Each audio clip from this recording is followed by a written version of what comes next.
tell you the term virtual assistant is often overused. What I mean by that is assistants are obviously things that you have in your business, but you also have other functions. In today's day and age, especially post-COVID, the remote work for back office function is a lot more accessible. Even if you're here in the States and you have someone hired within your local municipality or city, that person is likely working remotely more times than not. So in this instance, why not outsource that to the Philippines? The Philippines are a very highly educated, westernized culture. They've been speaking English since they were in grade school, and they really know how to operate and work within not just our society, but the way that we work from a business perspective. When COVID came about, they had the same exact transition to remote work as we do. The traffic and commuting there is very challenging, so when they're working in offices, they're usually traveling about 2.5 hours each way. And so what you can now find is you can find people that are highly skilled, that have been working with large companies like JP Morgan to come and serve in your back office functions. So it could be a virtual assistant, an admin that's doing your email and your calendar management, your scheduling, but it could also be specialized roles like bookkeepers. It could be a social media manager. It could be someone who focuses on inventory, someone who focuses on a Shopify e-commerce platform. The skill sets are robust. And what's great about your environment as an esthetician is we can find registered nurses and HIPAA certified individuals, oftentimes that have experience working in the health and wellness or medical space as well. So you can get very niche, you can find highly talented people with multiple years of experience at a fraction of the cost. Love it. Now on to the specific. Okay.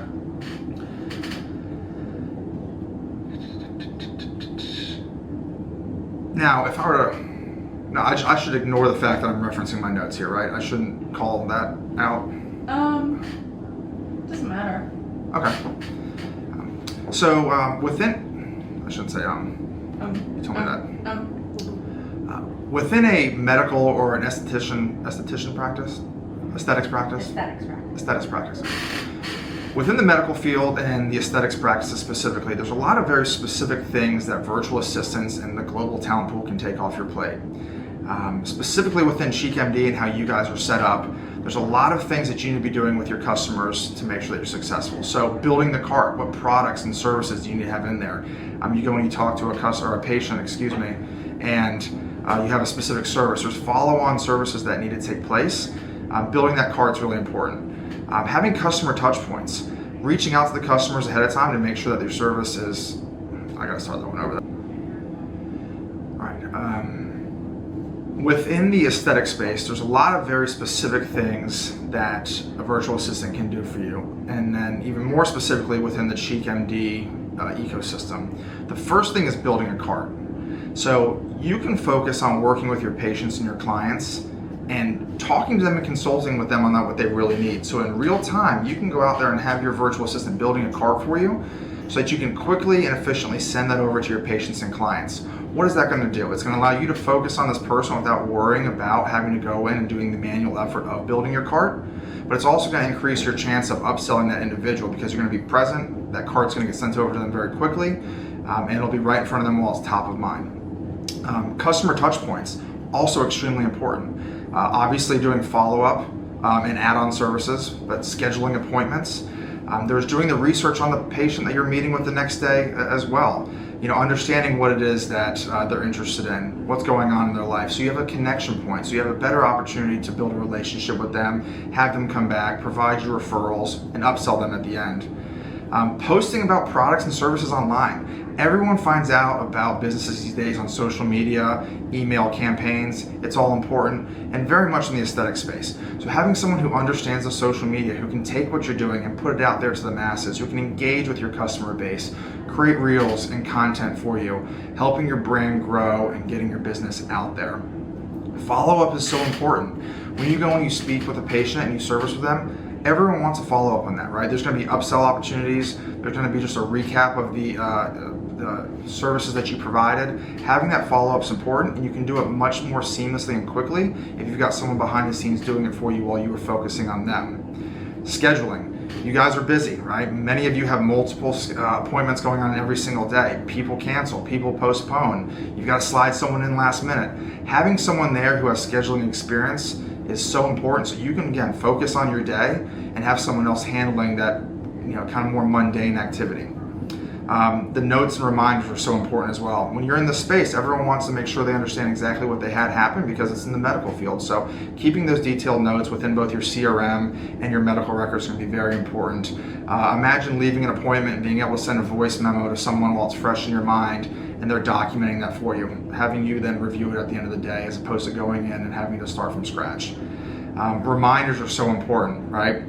If someone talked to you and said, hey, I might be interested in this service in July, or my friend is so interested in having this service as well, having someone schedule that reminder so you can reach out to them in a couple days, a couple weeks, a couple months is so important. It's great for upsells and add-on services. And then again, like I mentioned before, the voice memos I think are huge. Being engaged with your patients real time is important. So instead of sitting there trying to take notes and distracting yourself, again, imagine being able to pick up your phone, create a voice memo, send that to someone else who's going to transcribe that for you, and allow you to be present, focused on your business at hand, and taking care of that patient.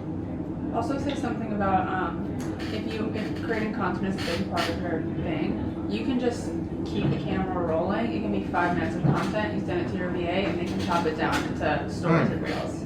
That's great. So a lot of people ask me about the content creation space in this world, and I know that it's a time-consuming task, right? Because you have to shoot content, then you have to focus on doing the video editing and the photo editing and putting it together. And what I find is a lot of people pass up on the opportunity to create really good content because the task of going back and editing it can be so daunting. So imagine a scenario where you could be working with a patient or doing something within your business, and you just let the camera run. You just let the camera roll, you document 5, 10, 15 minutes worth of content, knowing that all you have to then do is ship it over the fence, and you've got someone that's there, ready, willing, and able to turn that into real content. That allows you to create more content. It prevents the barrier of entry from, maybe I'm not going to shoot this because it might not turn out great. Start recording and documenting, and you'll build that online presence. Great. I think there's also like a trust factor, but maybe we talk about that in the conversation. I can get into some specific security and like how you vet them. You want me to talk through that process? Yeah. Okay. You want me to go through our specific process, as it relates to us, or in more general, how I would recommend vetting someone? Well, no, I think how it relates to you, okay. Because I think my hesitation to hire a VA would be the trust factor with my client information. Yep. So hiring is one of the most challenging things that any business owner can do. And when you add an element of remoteness and then you add an element of being international, it gets even more complicated and often get asked, how do you trust the people that you're finding and how do you go out finding them? So I'll kind of address that in a couple of different facets. First off, the approach that we take, is that gonna get in the video? Oh, yeah. My gosh. What's wrong? Or are they doing, do they do that for the children's hospital, or is that a real emergency? What's happening? Go There's look. 12 maybe? That's not normal. No.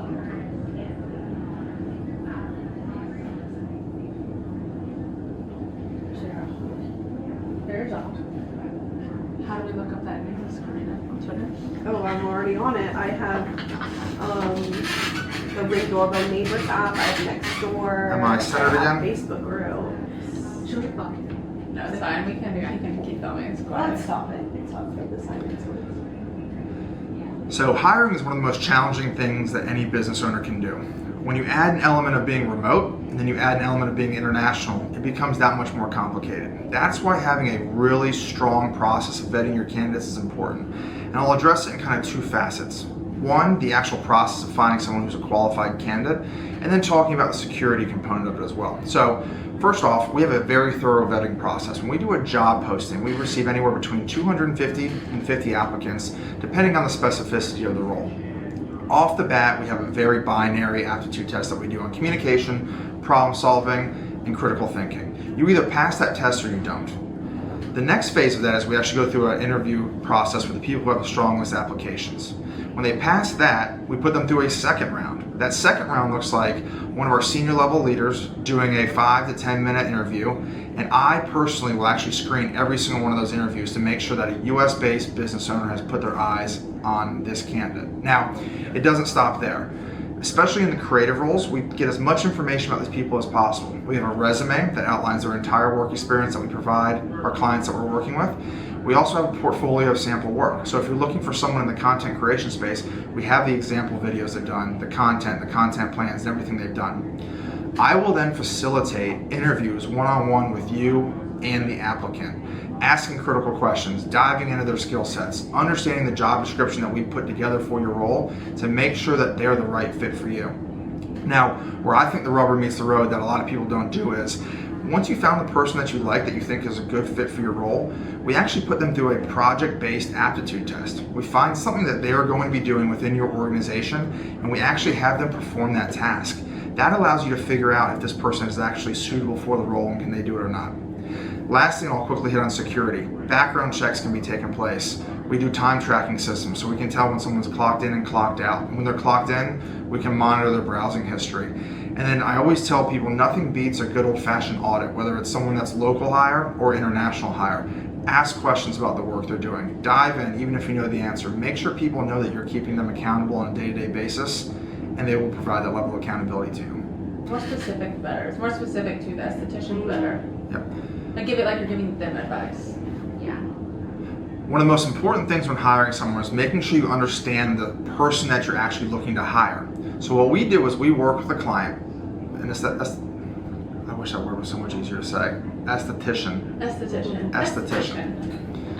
One of the most challenging things when hiring someone is making sure you're actually hiring for the right role.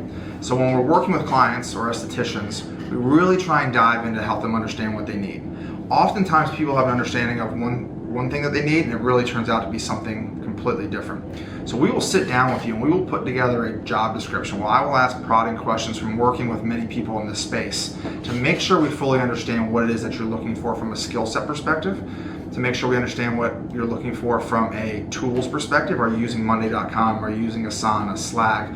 What type of medical record system are you using? We'll dive into those specifics.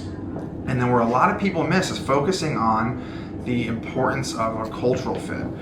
People could have every single box checked as far as the job description goes, but if they don't align with your values, the way you like to do business, you'll find a point of friction. So we will put a lot of emphasis on that as we do the hiring process to make sure that we find the right people for your organization. One of the most challenging things within the outsourced world is making sure that communication gaps and alignment and expectations are set properly. So something that we do is we've got a client success team and a resource success team that's constantly trying to break down communication gaps and barriers. In the first 30 days, we actually have your associate put together an associate playbook that outlines the entire role that they have. Who are they working for? What is the objective of the role? Are there any Loom videos or SOPs they have? This does two very critical things that are important to your organization. One, it ensures that there's alignment, right? That your expectation as the boss is lined up with their understanding as an employee. And if it's aligned perfectly, that's great. If there's a gap, that allows us to go in and address those concerns and those gaps early so that it doesn't build into something larger. The second thing it does is when you're ready to hire someone else, or if you need to do a rehire, you've got the entire playbook for this person's role ready to go. So your training and onboarding takes place at a much quicker pace for the next time. You wanted me to hit 40